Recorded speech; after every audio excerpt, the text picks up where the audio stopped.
గోధుమపిండి పూరీలు చేసిన. గోధుమపిండి పూరీలు అయితే మస్తు కమ్మగా ఉంటాయి. దానికోసం ఉల్లిగడ్డ గుడ్డు చేస్తున్నా. ఇక్కడనేమో రైస్ పెట్టేసిన. ఉల్లిగడ్డలు అయితే ఫ్రై చేసుకోవాలి. పూరీలకు ఉల్లిగడ్డ గుడ్డు ఫ్రై చేసినబ్బా మా పిల్లల కోసము. ఇంకా ఇవి జరని ఎల్లిపాయ ముక్కలు కూడా కట్ చేసిండు, అవి కూడా వేసేస్తున్నా. నా కొడుకు కట్ చేసానట. ఉల్లిగడ్డలు అన్నీ నా కొడుకే కట్ చేస్తాడు. కరివేపాకు కూడా వేసేస్తున్నాను.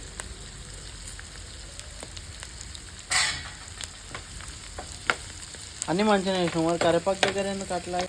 మంచి ఇట్లా ఉల్లిగడ్డలు ఫ్రై కాగానే కొంచెం అల్లం వెల్లిగడ్డ వేసుకోవాలి.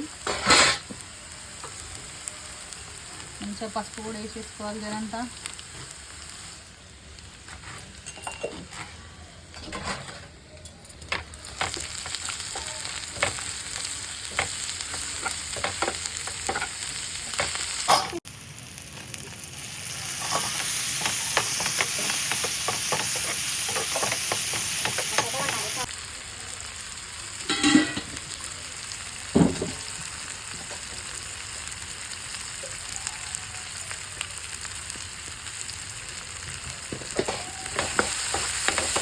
ఎంతమంది పూరి గుడ్డు నచ్చుతుందో కామెంట్ చేయండి. అంతే. మా ఫ్రెండ్ ఒక ఆమె ఉండేది, వాళ్ళ ఫాదరు మస్తు వండుతుండే. చిన్న చిన్న పూరీలు ఎగ్ బుర్జీ చేసి పంపుతుండే.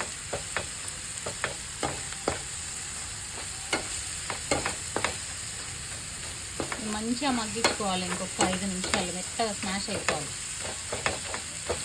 ఇట్లా వస్తుంటే స్మాష్ అవుతాయి.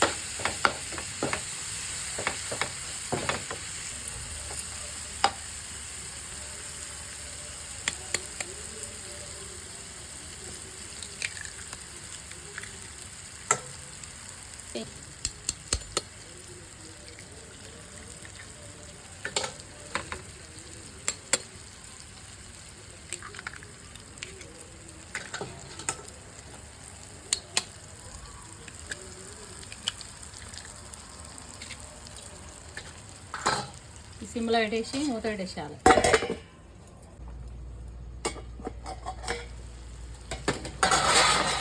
నిగనిగలా ఓడుతుంది. గరం మసాలా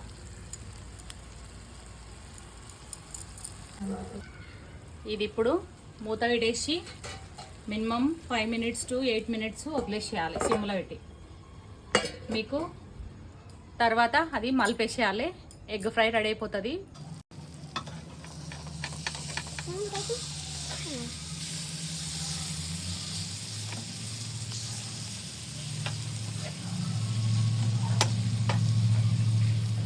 పూరీలకు మస్తు కమ్మ ఉంటుంది. మీరు కూడా ఒకసారి ఇట్లా ట్రై చేయరి, మస్తు టేస్ట్ ఉంటుంది అబ్బా. Thanks for watching. బాయ్.